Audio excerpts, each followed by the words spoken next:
Aqui para rodar nos meus canais.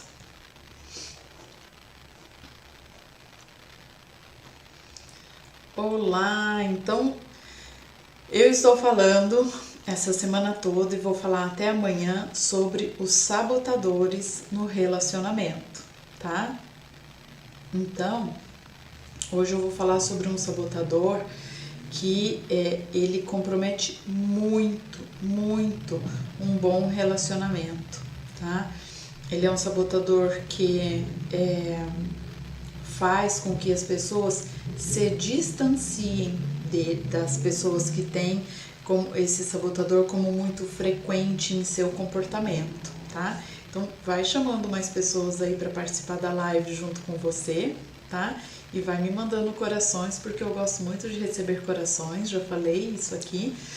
E quanto mais corações eu recebo, mais pessoas são chamadas para minha live, porque o Instagram entrega ainda mais esse conteúdo para outras pessoas. Então, eu preciso da sua ajuda para isso, tá bom? Oi, Gabriela, tudo bem? Seja muito bem-vinda, tá bom? Compartilhe essa live com alguém para você chamar mais alguém aqui, tá? E manda corações, porque os corações fazem com que o Instagram entregue essa live para mais pessoas, tá?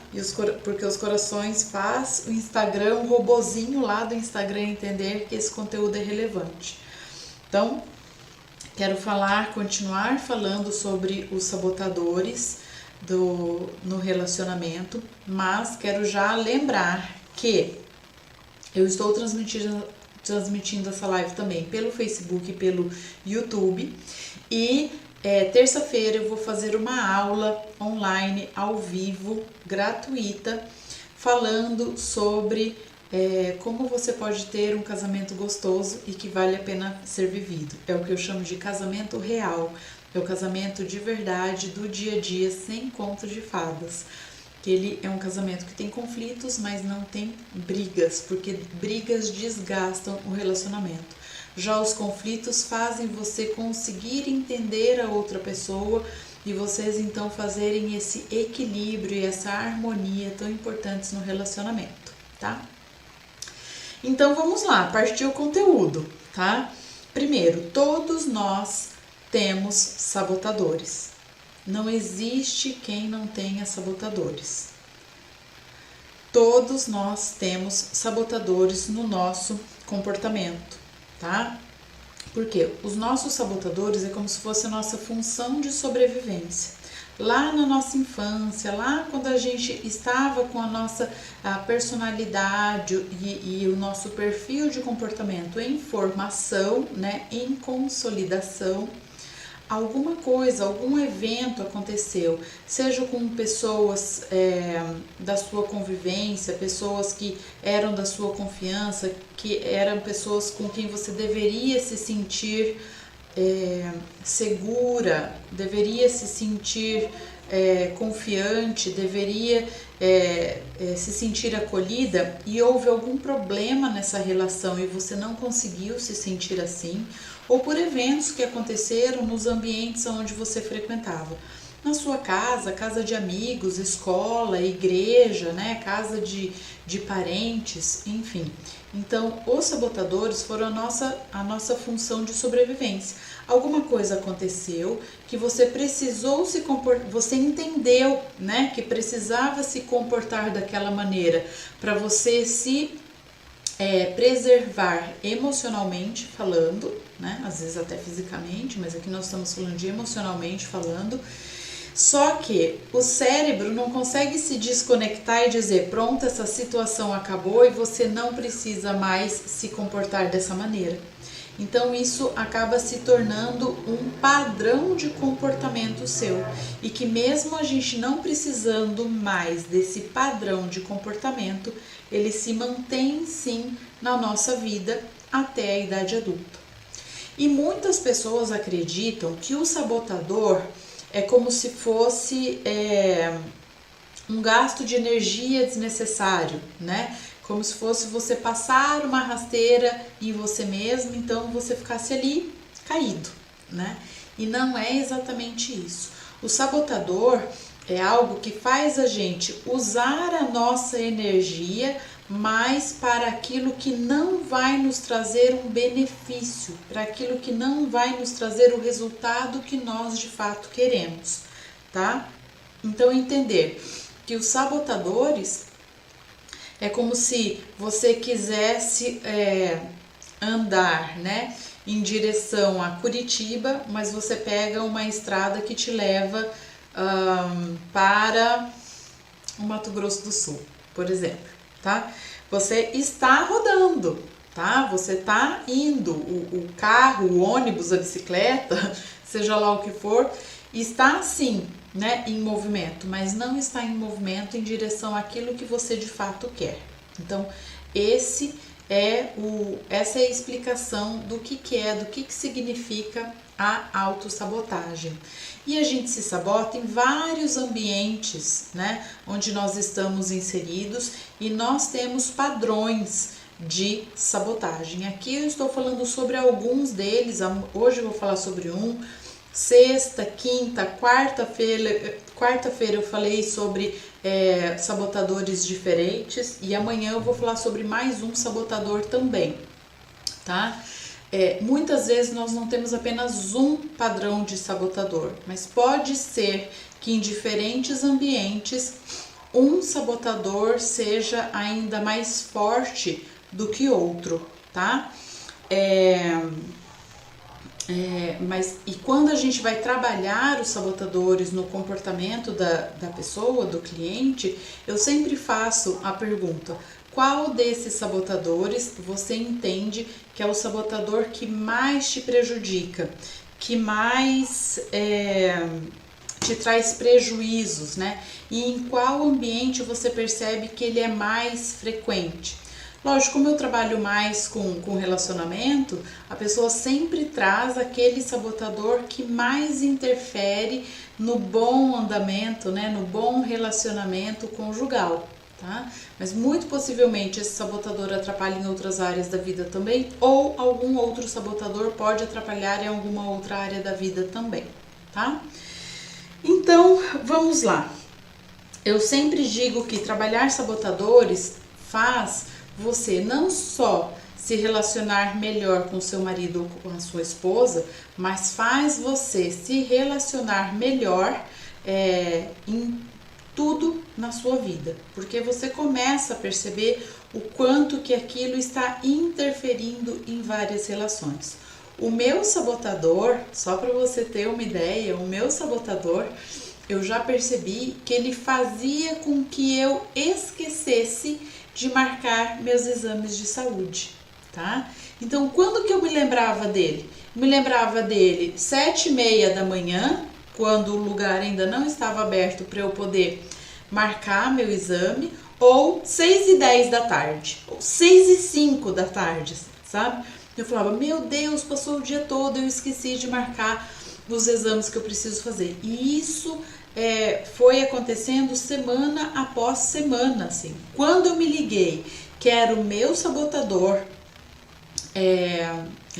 agindo ali, né, no meu padrão comportamental, eu dei um jeito de evitar esse suposto esquecimento. Marquei os meus exames assim, de um dia para o outro estava tudo certo. Eu marquei o exame, o médico mandou as guias, o plano de saúde liberou, tá? Então, para vocês entenderem que os nossos sabotadores interferem em muitas áreas da nossa vida, e eu diria até que só o fato de você conhecer, saber quais são os sabotadores mais frequentes no seu comportamento e trabalhar apenas isso, já vai melhorar no mínimo aí uns 50% a sua vida e o seu relacionamento, tá? Hoje eu quero falar sobre o sabotador vítima, tá? Será que você se faz de coitadinha? Vou até colocar aqui esse como nome da live, tá? Será que você se faz de coitadinha?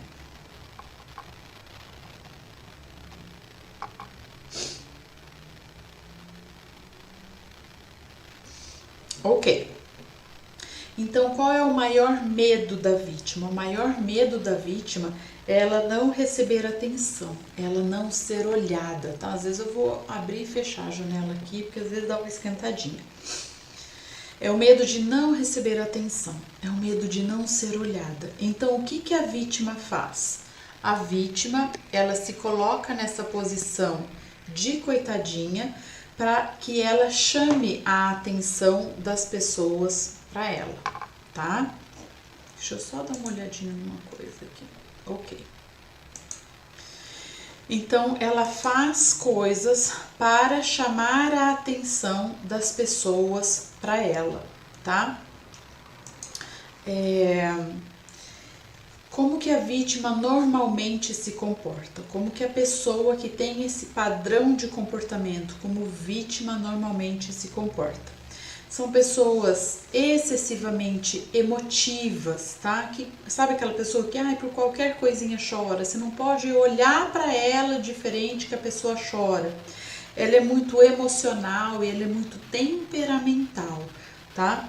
A vítima, ela age assim para ela conseguir a atenção das pessoas, para ela conseguir o afeto das pessoas, para ela conseguir que as pessoas fiquem em volta dela. A vítima é aquela que gosta de todo mundo em volta dela, falando: nossa, meu Deus, sério, fizeram isso com você?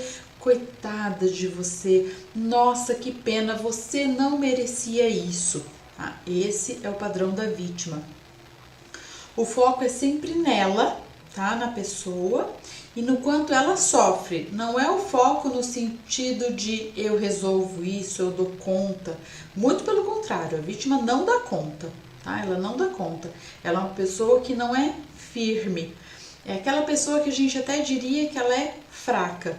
Porque quando algum problema, alguma dificuldade acontece, ela costuma realmente sucumbir, tá? Desmoronar. Então, o foco é nela e no quanto ela sofre, no quanto as pessoas são más, são injustas, são traiçoeiras com ela e o quanto que as coisas dão errado para ela, tá? Então, veja, tudo é no entorno desse coitadismo, né? Desse vitimismo, tá?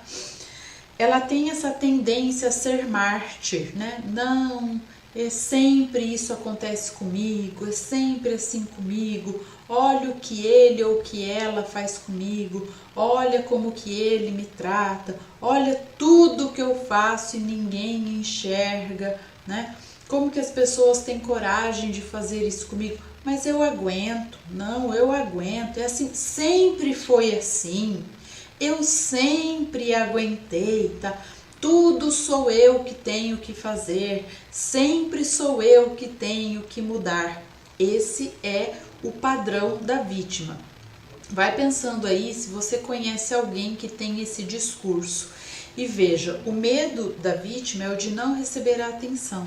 Só que o que normalmente acontece é que esse padrão de comportamento faz as pessoas se afastarem dessa pessoa. Porque ninguém aguenta o negativismo, o pessimismo dessa pessoa em ela sempre ser a coitadinha, em ela sempre ser a injustiçada, sempre ser a pessoa que sofre com os outros, tá? Você veja que ela não assume, a vítima ela não assume responsabilidade por aquilo que acontece com ela. É sempre, olha como ele me tratou, olha o que fizeram comigo, olha o que ele faz comigo, ó, por que que ele age dessa forma, por que que ele me deixa assim, tá? Ela tem aquela ideia de que ela faz tudo pelos outros, mas as pessoas não fazem nada por ela e ninguém enxerga tudo que ela imagina que faz pelos outros. Ela é sempre mal entendida, mal interpretada, ela nunca é amada o suficiente, ela nunca tem atenção suficiente, tá? E é uma pessoa que tem dificuldade em receber críticas, tá? E quando recebe alguma crítica, já vai de novo para esse papel, tá? Coitada de mim, olha o que fazem comigo, né? Tá vendo? Tudo que eu faço, mas nunca recebo um elogio. tudo que eu faço é criticado, ninguém valoriza o que eu faço, ninguém me valoriza. Tem um personagem de desenho, né? Ó vida, ó azar, ninguém me ama, ninguém me quer, tá? Quando criticada, a vítima tem a tendência de emburrar, de chorar, de fazer biquinho, de ficar mal-humorada, tá? Ela nunca faz esse olhar para dentro para ver o que realmente qual é sua parcela de responsabilidade naquilo que aconteceu. Ela não faz isso, tá? Ela tem uma grande dificuldade em olhar para ela mesma e fazer essa meia-culpa, né, que falam. Não é uma pessoa firme, como eu falei. Quando tem alguma coisa, alguma situação difícil, né, quando tem alguma situação adversa, digamos assim, é uma pessoa que tem a tendência a sucumbir, a desabar mesmo, tá? E ela vai fazer o quê?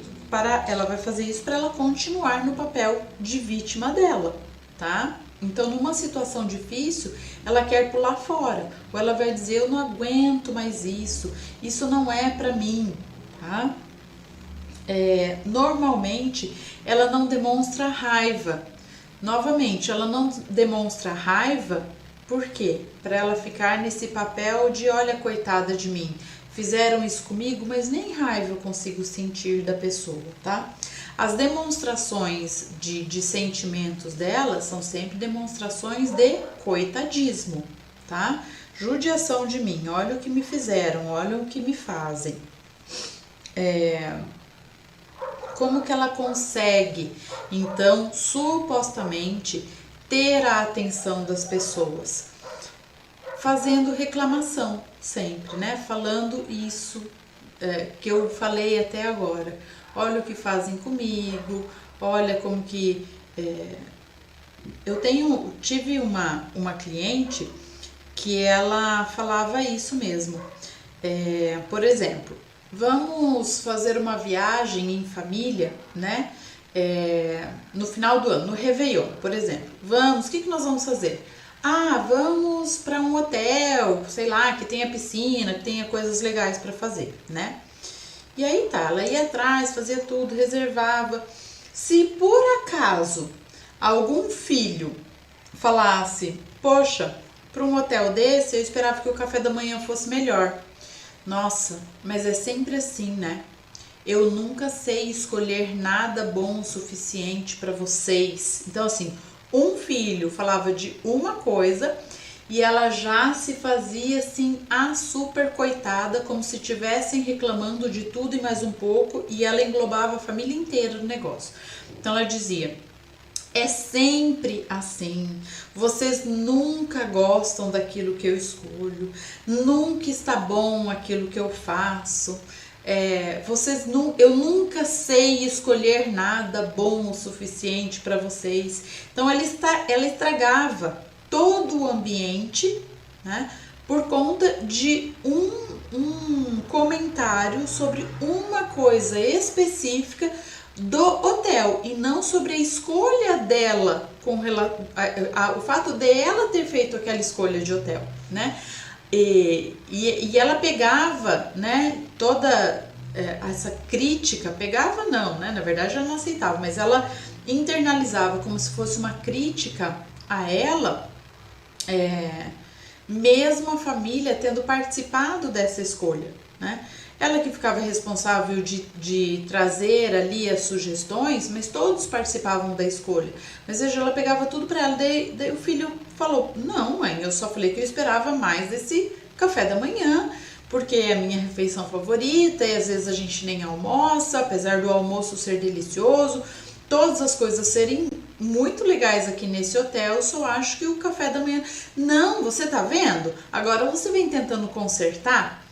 Eu entendi o que você quis dizer, sabe? E aí o marido tentava intervir, o outro filho, a filha tentavam falar alguma coisa, mas não, nada ela aceitava. Nada ela aceitava. E ela pegava um comentário sobre o hotel como uma crítica a tudo dela. tudo para ela. E aí todo o passeio acabava ficando estragado por conta disso, né? Então eu falei, não demonstra raiva e fica sempre nesse papel da coitadinha, né? Como que ela supostamente consegue a atenção das pessoas? Eu falo supostamente porque a vítima ela tem muito mais a tendência de afastar as pessoas dela, né, dos outros não quererem alguém com esse comportamento próximo do que o contrário. Mas ela supostamente consegue a atenção compartilhando, divulgando os seus problemas, divulgando tudo aquilo que os outros fazem contra ela, que a fazem sofrer, né, o quanto que a tratam mal, tá? Ela é sempre a pobrezinha, sempre a coitadinha, sempre a incompreendida, e esse é o pensamento dela, né? Ninguém me entende, ninguém me dá atenção, ninguém olha que tudo de pior acontece comigo, muitas coisas ruins acontecem comigo, tá? Esse é o pensamento dela, pobre de mim, né? Talvez eu tenha muitos defeitos, talvez eu não seja tão boa quanto as outras pessoas, por isso que os outros fazem isso comigo. Então ela tem esse sentimento, essa sensação aí de desvalia, né? De não ter valor, de não ser importante, tá? É uma pessoa que tem a tendência à depressão, tá? Mais a melancolia, ela se sente abandonada, né? Então são pessoas que a gente precisa cuidar, precisa ficar de olho por essa tendência à depressão, tá? Por ela não se valorizar e não se sentir valorizada também pelos outros. Ela guarda sentimentos negativos, é aquela pessoa que guarda mágoa, que guarda rancor, que remoe as coisas, né? Que fica ressentida por muita coisa, porque ela sempre interpreta o comportamento dos outros como algo ruim com relação a ela. Então ela guarda os sentimentos e remoe esses sentimentos. Tem a tendência, como falei, de se sentir sozinha, de se sentir abandonada, de sentir muita inveja, de sentir ciúme também de outras pessoas, tá? Mas também de sentir inveja de outras pessoas por conta de não ter uma boa autoestima, de não ter desenvolvido o amor próprio, de não ter esse sentimento de valorização, de que ela é importante, de que ela tem valor. E tudo aquilo, né? Qualquer coisa, eu nem vou dizer quando alguém critica, porque ela tem dificuldade em lidar com a crítica. Mas às vezes a pessoa faz algum comentário, o marido faz algum comentário que não é sobre ela, mas ela já pega aquilo para ela e já transforma como algo, como uma crítica para ela, sabe? Eu convivi assim, eu fui intercambista, né? Eu morei por um tempo num outro país.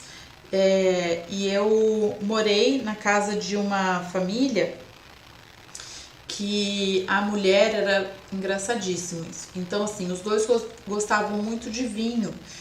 Então, quando nós íamos comer fora, eles sempre pediam uma taça de vinho. Normalmente, até onde eu consigo me lembrar, normalmente um pedia uma taça de um vinho e o outro pedia de outro vinho. Dificilmente os dois pediam o mesmo tipo de vinho. Os dois era vinho branco, mas cada um de uma uva diferente, por exemplo, de um nome, um rótulo diferente. E aí eles trocavam, né, de taça ali para um experimentar do outro. Quando o marido dizia assim, eu acho que gostei mais do meu, ela dizia assim, eu também gostei mais do seu, porque você sempre sabe escolher bem. Eu não sei escolher nada direito. Aliás, eu nem devia ter escolhido. Eu devia ter falado para você escolher para mim, porque você é ótimo, você sempre escolhe muito bem. Eu não, tá? No prato que eles pediam para comer, um pedia um prato, outro pedia outro, era a mesma coisa. Ou ela já dizia, eu acho melhor você escolher, porque eu não sou boa em escolher nada, tá? Quando acontecia dele dizer o contrário, dele dizer assim para ela: nossa, gostei muito desse vinho que você escolheu, eu gostei muito do prato que você pediu, gostei mais do seu do que do meu. Ela dizia: então fica, você merece. Ela dizia para ele: então fica, você merece. Ele: não, imagina, toma o seu, eu tomo o meu, depois eu peço uma outra taça para mim, enfim. E ela dizia: eu não sei nem como que isso aconteceu, porque eu nunca sei escolher nada direito. Então eu não sei como que eu consegui dessa vez escolher melhor do que você, foi pura sorte. E gente, vamos e venhamos. Se eles iam num lugar e pediam um vinho que eles ainda não conheciam, os dois era pura sorte, né? Os dois era pura sorte. E veja que quando ela dizia: eu não sei escolher nada direito, isso foi pura sorte, é o mesmo que ela estivesse dizendo também que nem o marido ela escolheu direito, né? Ou ele escolheu muito bem porque foi ele que a escolheu, né? Então veja o quanto de informações a gente consegue pegar sobre o comportamento da pessoa apenas descobrindo qual é o sabotador dela, né? Então eu lembro muito disso, eu lembro muito desse comportamento dela, que era uma pessoa incrível, ela era muito querida, né? Eu via que ela não tinha capacidade de sentir raiva de ninguém jamais, apesar de que eu não estou dizendo que isso é algo bom, tá? Raiva é uma emoção como uma outra qualquer e a gente tem sim que se dar ao direito de sentir. Agora, como nós reagimos àquilo que sentimos é uma outra história, né? Mas veja que ela tinha sempre esse discurso, né? E ela tinha também o discurso de olha como ele me trata, coitada de mim, mas muitas vezes ela dizia: eu mereço mesmo, porque eu não faço nada direito, tá? Teve uma vez uma situação até que me deixou bastante preocupada, mas depois outras pessoas que estavam juntas falaram: não, nós vimos, foi realmente isso que aconteceu. Eles estavam num grupo de vários casais, né, num final de semana, e eu era adolescente, né, então fiquei com uma outra família, e a filha deles também, eram só casais que estavam nesse final de semana. E quando ela voltou, ela estava com o joelho ralado e com o olho roxo. E eu fiquei preocupada. Mas depois, quando eu me encontrei em outros momentos com esses casais, como demorou para cicatrizar, para ela ficar bem, eles sempre estavam juntos ali em jantares e reuniões e tal, eu entendi que realmente foi um acidente que aconteceu, que ela estava cruzando uma rua, né, atravessando uma rua, e ela não ergueu o pé suficiente para pisar no meio-fio, sair da rua e entrar na calçada. Ela tropeçou, caiu de joelho, bateu o rosto e machucou, né? E ela falava isso, né? Ela falava: é que eu não sei fazer nada direito, né? Ah, mas veja só, queria que alguém tivesse cuidado de mim, não cuidaram direito de mim, bem que tentaram, mas vão fazer o quê, né, comigo? Eu sou uma desastrada mesmo.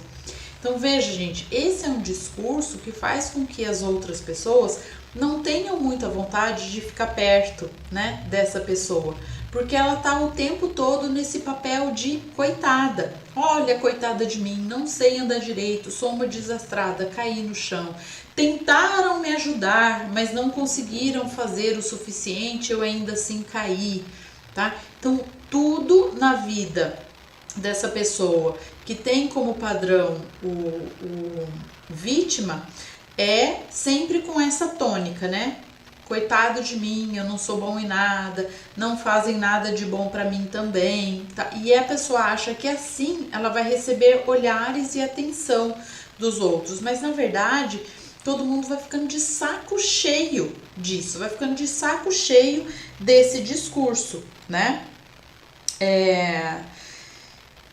Ela afasta as pessoas e faz com que os outros se sintam impotentes, se sintam frustrados, porque nunca podem ajudá-la o suficiente, tá? É uma pessoa que ela tem sempre o foco em ressentimento, né? ela não consegue atingir, como eu falei, o objetivo que ela esperava atingir, que é de ter as pessoas por perto, porque ela afasta as pessoas dela.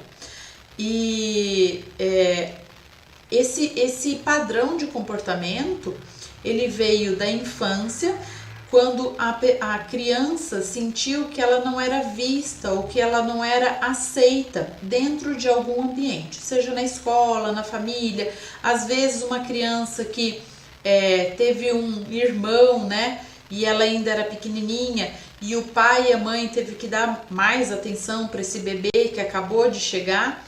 E aí a criança sentiu que ela não estava sendo vista, que ela não estava sendo olhada, que ela já não era mais tão querida, tão amada, né? Então ela começou a se fazer de coitadinha. Tem crianças que às vezes elas realmente provocam algum tipo de machucado nela, né? Provocam algum tipo de lesão nelas mesmas quando elas não se sentem olhadas, porque aí o que vai acontecer? Os pais vão olhar para ela, tá?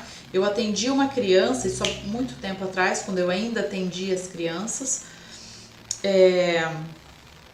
que a mãe me procurou, e eu acho que foi a partir até desse caso que eu deixei de atender tanto as crianças e passei a atender mais os pais.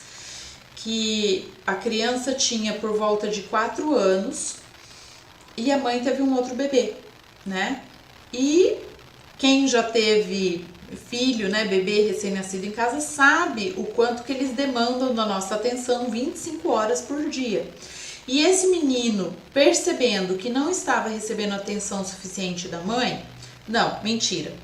Esse menino um dia, sem querer, ele bateu a cabeça na parede. Eu não lembro exatamente qual foi o que aconteceu, mas enfim, ele bateu a cabeça na parede. Quando ele bateu a cabeça na parede, o que a mãe fez? Largou o bebê e correu para atendê-lo. Qual foi o padrão adotado por essa criança? A mãe estava trocando o irmãozinho, ele ia e batia a cabeça na parede. A mãe estava dando banho no bebezinho, ele simulava uma queda de algum lugar, tá? Então ele começou com repetidamente fazer essas simulações de bater a cabeça em algum lugar ou cair, porque ele percebeu que assim a mãe dava atenção para ele, tá? Então, essa estratégia, né, de extrair um pouco de atenção, de afeto das pessoas, porque ela acha que não estão prestando atenção nela, vem de situações parecidas com essa que eu falei, né, e que não foram bem cuidadas e que não tiveram aí um acolhimento. E isso se perpetuou, então, até a fase adulta, quando a gente já não precisa mais desse sabotador agindo no nosso comportamento. E por que a gente já não precisa mais desse sabotador? Porque agora nós já somos adultos e a gente já consegue enxergar as situações como elas são realmente. Então, a gente não precisa mais ter padrões negativos, padrões prejudiciais de comportamento para a gente conseguir o que a gente quer. E é por isso que eu chamo, né, a minha mentoria de casamento real. É o casamento de verdade, sem conto de fadas e sem a gente precisar ter padrões comportamentais negativos que vão mais nos prejudicar do que nos trazer benefícios nas nossas relações, tá? Eu vou falar, já vou te entregar o primeiro passo de o que você pode fazer para ter um casamento gostoso e que vale a pena no webinário, tá? No webinário você já vai começar uma mudança no seu relacionamento a partir de terça-feira, quando eu fizer o webinário. E também nas lives que eu faço aqui nos meus canais, né, como essa, que eu também ajudo você a se conhecer, a se entender, a olhar para dentro de você, a olhar para os seus padrões comportamentais e você já começar a fazer uma mudança na sua vida, tá? Como devemos agir nessas situações? Tem uma pessoa muito próxima de mim, assim, Gabi, posso chamar de Gabi ou de Gabi? Não sei, mas vamos lá. Primeira coisa, eu nem diria o que você pode fazer, né? É o que a pessoa pode fazer. Mas o que você pode fazer para a pessoa se enxergar, né? A pessoa precisa enxergar isso. E a coitadinha, normalmente, ela não percebe que ela se coloca nesse papel, né? Então, a primeira coisa, obrigada. Então, a primeira coisa é ajudar a pessoa a perceber que ela se coloca nesse papel de vítima. Não usar essa palavra, porque muito provavelmente ela vai entender isso como uma crítica e ela vai ficar meio rebelde com você, tá? Ela não vai aceitar isso.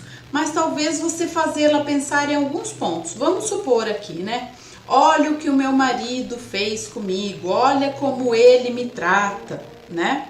E aí você fazer perguntas para essa pessoa, tá? Você fazer perguntas para essa pessoa. Assim, escuta, por exemplo, eu tava lendo outro dia um livro, ou eu assisti um vídeo, eu vi uma live que dizia alguma coisa assim, e que eu gostei muito. Falava que as outras pessoas só nos tratam mal até o momento que a gente permite que a gente faça, que a gente permite que elas façam isso com a gente. Você não acha que talvez em algum momento você esteja sendo permissiva? Por exemplo, tá? Com criança, e aí com adulto você também pode fazer isso, mas eu falo com criança porque eu uso isso aqui às vezes com os meus filhos, tá? Escuta, mas vamos pensar um pouquinho no que teve de bom nessa situação? Ai, não teve nada de bom, nada de positivo. O que teve de bom, que eu tô querendo dizer, é o que você pode aprender a partir disso que aconteceu com você? O que você pode aprender a partir disso que fizeram com você? Sabe? Eu iria por essas vias, assim, nunca falando mais diretamente para a pessoa, assim, você não acha que você está se fazendo de vítima? Não. Se você fizer isso, você vai afastar a pessoa. Então, primeiro, fazer perguntas, tá? Porque daí a pessoa não se sente acusada. Segundo, dizer para ela que talvez, né? Talvez a outra pessoa tenha feito algo de ruim para ela, porque de alguma forma ela não evitou que aquilo acontecesse. Será que ela conseguiria evitar que isso acontecesse? E a outra possibilidade seria falar para a pessoa, tá, mas você aprendeu alguma coisa com isso? Teve alguma coisa de bom? Algum ensinamento que você pode tirar disso? Tá? Por quê? Uma das coisas bem bacanas sobre trabalhar sabotadores é que como a gente faz uma avaliação, tá? A pessoa responde perguntas e sai uma avaliação. E nessa avaliação sai ali quais são os sabotadores que estão mais presentes no comportamento dela. E depois eu vou dizendo para a pessoa, apareceu aqui que o seu sabotador, que é mais presente no seu comportamento, é o vítima e o prestativo. Que acho que foi o primeiro sabotador sobre o qual eu falei. Não, foi o controlador, o primeiro que eu falei. Eu vou ler aqui algumas coisinhas que falam sobre esse sabotador. Veja se você se identifica. E aí eu vou falando das coisas mais leves, né? Então, normalmente a pessoa já se identifica e aí ela vai baixando um pouco a guarda, né? Vai baixando essa resistência que normalmente as pessoas têm em assumirem os seus defeitos, né? Os seus pontos negativos, entende? Então, por isso que eu digo que a gente tem que ir assim aos poucos, tá? Eu não sei se eu te ajudei, Gabriela. Se eu te ajudei, me diga aqui ou me diga depois lá no direct. E você pode falar comigo também depois lá no direct, se você quiser conversar um pouquinho mais sobre isso para eu te ajudar, tá bom? Agradeço a sua pergunta, beleza? Então, olha só, o que, né, em todas as lives eu estou falando aqui, o que fazer então, né, se você percebeu que você tem esse padrão de comportamento, o que fazer para você minimizar esse padrão de comportamento? Por quê? Sabotador a gente não elimina, sabotador a gente minimiza. Por isso que é importante a gente saber quais são os nossos maiores sabotadores. Porque quando a gente estiver agindo dentro do padrão sabotador, a gente já se reconhece e fala, opa, parou, tá? Que bom, Gabriela, fico feliz, tá bom? É aquilo que eu falei pra vocês aqui no começo da live. O meu padrão, eu não vou falar qual que é hoje, porque eu quero falar sobre ele amanhã, tá? Eu vou falar sobre ele amanhã. O meu sabotador fazia com que eu, ainda faz, não posso dizer fazia, mas eu percebi no ano passado, em junho, e olha que eu já estudo sabotadores, tem uns bons 3 anos aí pelo menos, tá? Mas eu fui perceber no ano passado, em junho, que eu estava deixando de marcar os meus exames de saúde por conta do meu sabotador, tá? Por conta do meu sabotador. Então, o sabotador a gente não elimina, a gente minimiza, e a gente tem que ter a discriminação, a gente tem que ter a consciência de quais são os nossos sabotadores, para que a gente possa realmente fazer esse meia-culpa. Opa, é o meu sabotador agindo aqui, então eu não posso agir dessa forma porque eu estou me prejudicando, estou prejudicando as minhas relações, tá? Então, o que fazer para minimizar o sabotador no seu comportamento? Sempre investir em você, investir em autoconhecimento, investir em entender o porquê que você age dessa ou daquela forma, tá? Segundo, investir em inteligência emocional e inteligência relacional. Novamente, buscar terapia, buscar ajuda terapêutica, buscar um profissional que estuda sobre isso, que entende sobre esse assunto, tá? Para que você possa minimizar esses seus comportamentos que são prejudiciais para você e para o seu relacionamento. No caso da vítima, ela perceber, uma das coisas, ela perceber que talvez ela tenha a atenção das pessoas por um tempo e depois as pessoas se afastam, né? Aí ela faz novos relacionamentos, ela tem a atenção das pessoas por um tempo e depois elas se afastam. Ela ouvir quando as pessoas dizem algumas coisas relacionadas a isso. Poxa, para de se fazer de coitada, porque muitas clientes minhas, elas me falavam isso. Nossa, e um cliente também, eu tive um cliente homem que tinha esse sabotador e ele falou pra mim: nossa, é verdade, as pessoas falam isso pra mim, para de se fazer de coitadinho, para de achar que a gente só faz coisa ruim pra você, né? Então, prestar atenção nas falas das outras pessoas pra você também, tá? Então, eu quero te lembrar novamente que terça-feira eu vou fazer um webinário 100% online e gratuito, falando sobre o casamento real, onde eu vou te ajudar já a dar os primeiros passos em direção à mudança no seu relacionamento, tá? Porque eu acredito que nós sempre podemos ter casamentos melhores, mais gostosos, que vão trazer prazer na nossa vida. Gente, vamos pensar aqui, né? Eu, por exemplo, eu me casei meio tarde para algumas pessoas aí, se bem que eu acho que casei na idade certíssima, eu não gostaria de ter me casado antes de maneira alguma. E depois, tudo bem, 1 ou 2 anos aí depois, mas me casei numa idade ótima, aos 28 anos. Supondo que eu vou viver pouco, até os 80, porque eu quero viver mais de 100, eu vou passar muito mais tempo da minha vida casada do que eu passei solteira. Então, o quanto que a gente precisa, que a gente deve investir no nosso relacionamento, no nosso casamento, para ter um casamento gostoso e que vale a pena ser vivido. E a gente não é treinado para isso, a gente não é ensinado a isso. Mas eu estou aqui para te ajudar, porque eu acho que para ter um casamento bom, um casamento gostoso, a gente deve sim procurar ajuda, a gente deve sim estudar, a gente deve sim se informar, tá? Pra gente ter um casamento melhor, mais gostoso e que vale a pena. Então, eu estou aqui para te ajudar nessa caminhada, tá bom? Casou com 23, uma idade boa também, legal. Toda idade para casar é boa, desde que você tenha escolhido se casar naquela idade. Eu sempre, a minha vida inteira, eu falei que eu gostaria de morar sozinha antes de me casar. E eu realizei esse desejo meu de primeiro morar sozinha e depois me casar, né? Então, toda idade para se casar é uma idade boa, desde que você realmente tenha escolhido isso. Olha essa Gabriela, mulher apressada, né? Casar aos 18 anos. Que lindo, Gabriela. Bacana, muito bom. Que lindo que você já tenha encontrado o homem com quem você quer dividir a sua vida com 18 anos, né? A Elisa, 8 anos também, muito bom. Eu estou casada há 12 anos e meio com o Edu. Parem de fazer contas aí, por favor. Então, é isso. Veja, a Gabriela casou aos 18. Supondo que ela vai viver pouco, até os 80, ela vai passar muito mais tempo da vida dela casada ou não. Ela merece ou não merece ter um casamento incrível, extraordinário? E o que eu falei, eu vou repetir. Nós não somos ensinadas a termos um casamento gostoso, a nos relacionarmos bem.